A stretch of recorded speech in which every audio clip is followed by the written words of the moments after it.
She only knew that the woman was going to drop everything. The folder was already tilting. The strap of the laptop bag had slipped to the crook of the elbow, pulling the whole arm down at an angle that looked wrong, looked painful, and the woman had not noticed yet because she was searching through her coat pocket with her free hand, head down, lips pressed together, not watching where she was going. Nadia watched from the bench outside the Tim Hortons on Elgin Street. She had been sitting there for 11 minutes. She knew because she had counted. Counting was something she did when she needed to keep herself from thinking about how cold her feet were, or how the last $40 in her jacket was supposed to last until Friday. She was 14 years old. She had a backpack with a broken zipper, a half-finished math assignment folded inside a library book, and exactly one granola bar that she had been saving since Tuesday morning. She had not eaten it yet. She was not sure why. Maybe because once she ate it, there would be nothing left to save. The woman stepped off the curb. The folder slipped.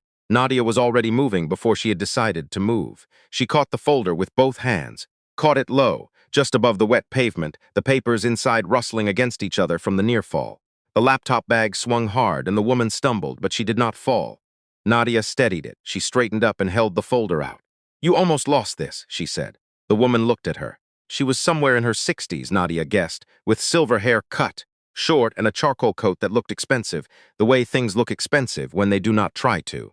Her eyes were dark and alert, and they moved over Nadia the way a person's eyes move when they are assessing something carefully without wanting to appear to be. "Thank you," the woman said. She took the folder. Then she looked at it, then back at Nadia. "You were fast." "The papers would have gotten wet," Nadia said. She gestured at the pavement.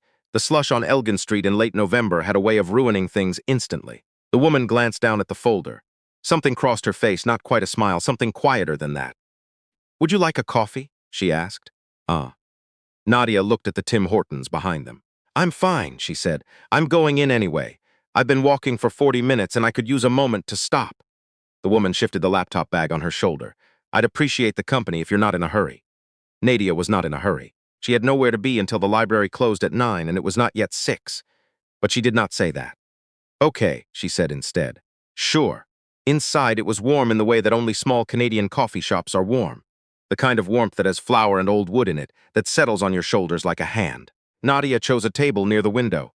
The woman set her bags down carefully, both of them, then stood up straight the way people do when they have been carrying weight for a long time and are grateful to put it down. "Nadia," Nadia said when the woman looked at her again. "Excuse me?" "My name. You didn't ask, but..." She shrugged. "Just so you know." The woman looked at her for a moment, then she said, "Margaret Osibansu." "But Margaret is fine." She said it the way a person says their full name when they are not embarrassed by any part of it. She went to the counter and came back with 2 large coffees and a small paper bag. She set one coffee in front of Nadia and put the bag between them. "Timbits," she said, sitting down. "The glazed ones. Don't argue with me." Nadia did not argue. She took one. It was warm. She had forgotten, somewhere in the past 2 days, what warm food tasted like. "Where are you coming from?" Margaret asked. She wrapped both hands around her cup. "Centretown, around there." Nadia looked out the window. The street was quiet now, the afternoon commute thinning out, the last few umbrellas disappearing around corners. "You?" "A meeting that ran 3 hours too long," Margaret said, "in a building that ran the air conditioning in November, for reasons I cannot explain." She took a sip. "Are you in school nearby?" "Lisgar," Nadia said. "Lisgar Collegiate." She had been enrolled there for 7 weeks. "Good school," Margaret said, without the particular brightness people use when they are trying to seem encouraging. She said it the way you say something you actually believe. "Do you like it?" Nadia considered this. "The library's open late," she said. Margaret looked at her. "That's not quite an answer." "No," Nadia agreed. "It's not." A silence settled between them, not uncomfortable. Margaret did not try to fill it. Nadia appreciated that. Most adults, when they were sitting across from her, felt compelled to talk constantly, as if silence from a teenager was a problem to be solved. Margaret just drank her coffee and looked at the street, and let the quiet be what it was. After a while, Margaret said, "That's a library book in your bag." Nadia looked down. The spine was showing through the broken zipper. "The Stone Diaries," Nadia said. "It's due Thursday, Carol Shields," Margaret said. "Out of a writer? Did you choose it yourself?" "A teacher recommended it." Nadia paused. She said it was about a woman whose life looked ordinary from the outside and wasn't. Margaret was quiet for a moment. "That's a good way to put it," she said. "Have you read it?" "Years ago. I should read it again." Margaret set down her cup. "Your teacher sounds like someone worth listening to." "She is." Nadia looked at her hands. They were still cold. She pressed them around her coffee. She's the one who told me about the essay competition. What competition? The Carleton one. For high school students, you write about? She stopped. It doesn't matter. It matters, Margaret said. Not sharply, just precisely. Nadia looked up.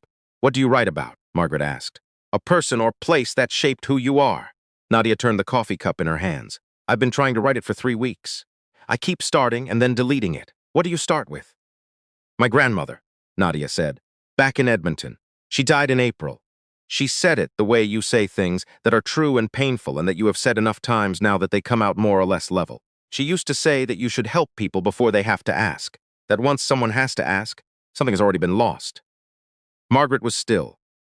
She had the quality of someone who knew how to listen, not performing listening, not nodding rhythmically, just present.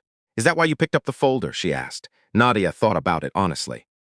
I didn't think about it, she said. I just saw it and moved. That's what your grandmother meant, Margaret said. The Timbits were almost gone. Nadia had eaten 4 of them. She had stopped counting after the second. Do you live near here? Margaret asked. Her tone had not changed. It was still the same even, careful tone. But Nadia heard the question underneath the question. We just moved, Nadia said. My mom and me, we're at a place on Gladstone for now. She paused. It's temporary. How long have you been in Ottawa? 8 weeks. From Edmonton? Yes. Margaret nodded. She did not ask why. Nadia was grateful for that too. Does your mother work? Margaret asked. She's looking. Nadia kept her voice neutral. She was a bookkeeper, back home. She's been applying. She picked up her coffee. It takes time. She says it takes time. It does, Margaret said. It genuinely does. That's not just something people say, I know. A bus went by outside, headlights sweeping across the window. Nadia watched it go. She thought about her mother in the apartment on Gladstone right now. Probably sitting at the kitchen table with her laptop open, probably with the lamp on the wrong side again because the overhead bulb had burned out and they had not replaced it yet. She thought about the granola bar in her backpack. She thought about saving it for her mother instead. Nadia, Margaret said. She looked up. Would you let me buy you something else before you go? She nodded at the paper bag, now empty. A sandwich maybe, or whatever you like. Nadia felt something tighten in her chest. I'm fine, she said. She said it the same way she had said it outside, at the beginning, meaning the same thing, meaning please do not make me say the actual truth. Margaret looked at her steadily. You haven't eaten a full meal today, she said. It was not a question. Nadia did not answer. I'm not asking to pity you, Margaret said. I'm asking because I've been where you are, not the same city, not the same year, but the same bench, the same counting. She paused, the same saved granola bar. Nadia stared at her. I moved to Toronto at 17, Margaret said, with my mother from Accra. We had 1 contact and 1 suitcase, and a lot of determination and very little else. I know what it looks like to be holding yourself together with both hands and not wanting anyone to notice. The tightness in Nadia's chest did not go away, but it changed into something different, something that was not quite pain and not quite relief. Why are you telling me this? Nadia asked. Because you saved my folder, Margaret said, and my dignity a little, and because I think your grandmother raised someone worth knowing. She stood up. I'll be right back. She went to the counter. Nadia sat with her hands around the coffee cup and looked at the street. A woman was walking a dog. A man was locking his bicycle to a post. The city was doing what the city always does in the evening, settling in, becoming itself again after the busy part of the day. Margaret came back with a paper bag and set it on the table. Inside, a turkey sandwich, an apple, a small container of soup with a plastic lid. For now, she said, sitting back down, and something for later. She set a second, smaller bag beside it. Another sandwich, wrapped separately. For your mother. Nadia looked at the bags. She thought about saying no. She had the word ready. She had been using it since Edmonton, using it like a shield. She did not say it. Thank you, she said instead. It came out quieter than she intended. It came out like something she had been holding for a long time. Margaret nodded. Tell me about the essay, she said. The Carleton one. What have you written so far? And so Nadia told her. She talked about her grandmother's kitchen in Edmonton, the yellow curtains, the way her grandmother had said things once, and never repeated them because she believed that once was enough if the person was really listening. She talked about the first paragraph she had written and deleted, about the second one, about the third. She talked about the library at Lisgar staying open until 9 and how she had started going there every evening, not because of the books, though the books helped, but because it was warm and quiet and no one asked her anything. Margaret listened. She asked 2 questions, both good ones. She did not offer solutions. She did not say it will get easier, or things happen for a reason, or any of the things people say when they do not know what else to say. At 8:10, Nadia looked at the time and stood up. I have to get back, she said. The library closes at 9 and I need to finish the math. Of course! Margaret began gathering her things. She picked up the folder, the one Nadia had caught, and held it for a moment. Then she reached into her laptop bag and took out a card. She set it on the table. If you finish the essay and you'd like someone to read it, she said, you can send it to that address. I'll give you honest feedback. Nadia picked up the card. It was plain, cream-colored. Margaret O.C. Bonsus, and beneath her name, a title. Senior Partner, O.C. Bonsu and Associates. And beneath that, a second line. Chair, Ottawa Community Legal Aid Foundation. Nadia looked up. You're a lawyer, she said. For 34 years, Margaret said. She did not say it with pride exactly. She said it with the particular tone of someone describing a fact they have long since made peace with. Started in legal aid. Ended up staying longer than I planned. She paused. Most of the things worth doing work that way. And the foundation? We help people navigate systems that were not designed to be navigated easily. She picked up her bags. Newcomer families, sometimes. People who need a bookkeeper and cannot find one because no one has looked at their file yet. She said it simply, without emphasis. Nadia understood slowly what had just been said. My mother's resume, she started. Send it to the same address, Margaret said. I'm not making promises. But I know people who are looking, and I know that the right resume on the right desk at the right time matters more than most people admit. Nadia stood still for a moment in the warm coffee shop on Elgin Street, with the bags of food in her hands and the card between her fingers. Outside, a streetcar went by on the road that was too far for a streetcar, but she heard something like some large vehicle with that low groan of metal moving in the cold. I didn't help you because of this, she said. I just want you to know that. Margaret looked at her. I know, she said. That's exactly why I'm offering. Nadia walked home along Elgin and turned onto Gladstone, past the convenience store with the sign missing 2 letters, past the laundromat that was always lit up even at this hour. She walked with the food bags tucked under one arm and the library book under the other. Her feet were cold. She counted the cracks in the pavement without meaning to. Her mother was at the table when she got in. The lamp was still on the wrong side. The laptop was open. Her mother looked up and started to say something, probably something about dinner, about making do, about the pasta she had found in the back of a cupboard, and then she saw the bags. Nadia, her mother said. Where? I met someone, Nadia said. A lawyer. She has a card. She set the bags on the table, then the card on top. She knows people who need bookkeepers, she said, to send your resume. Her mother looked at the card for a long time, then she looked at Nadia. How did you meet a lawyer, she said. She almost dropped a folder, Nadia said, in the slush. I caught it. Her mother shook her head slowly, not in disbelief. In the particular way of someone who has seen enough of the world to understand that the right things often begin in the smallest, most sideways ways, and has never quite stopped being surprised by it. Your grandmother, her mother said softly. I know, Nadia said. I thought the same thing. The essay was submitted to the Carleton competition 11 days later.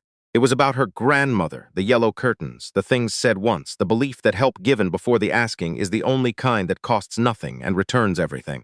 Margaret read it before it was submitted. Her feedback was 3 paragraphs, precise and honest, and it asked 2 hard questions and made 4 suggestions, and every one of them made the essay better. Nadia did not win the competition. She placed second. There was a certificate and a small scholarship, and the letter said that the judges had found her essay quietly remarkable, a phrase she read 4 times before she believed it meant what it seemed to mean. Her mother started working in January with a small accounting firm near the Byward Market that had been connected to them through someone Margaret knew. It was not a large firm. It was not a permanent contract at first, but it was a desk, and it was work, and it was a beginning. Nadia kept the business card on her desk at the apartment on Gladstone, next to the library book she had finally returned. She did not frame it or tape it to anything. She just left it there, leaning against a pencil cup where she could see it. She sent Margaret a short email the day her mother signed the contract. She told her what had happened. She thanked her, but only briefly, because the right kind of thanks does not take very long. The rest of the email was about the essay, and about a new book she had found at Lisgar, and about a question her English teacher had asked that she had been thinking about for 3 days. Margaret wrote back the next morning. 1 paragraph. She answered the question about the essay. She recommended a second book, and she said, your grandmother was right, and from what I can see, she taught the right person. That was all. Some stories stay small. They do not make the news. They do not get told at dinner parties, or written into speeches. They live in the space between 2 people. A folder caught above the slush on Elgin Street, a granola bar still in a backpack, a card left on a table in a Tim Hortons on a cold Tuesday in November. But they are not small to the people inside them. And the best ones, the ones that stay with you, are the ones where no one was keeping score, where the help came before the asking, the way a certain kind of woman in Edmonton used to insist was the only way that mattered. Nadia believed her now, completely, in a way she had not been able to before. She believed her now, because she had felt it herself. The way something can come back to you from a direction you did not expect, carried by someone you had only just met, in a city that was not yet home but was, slowly, beginning to feel like it could be.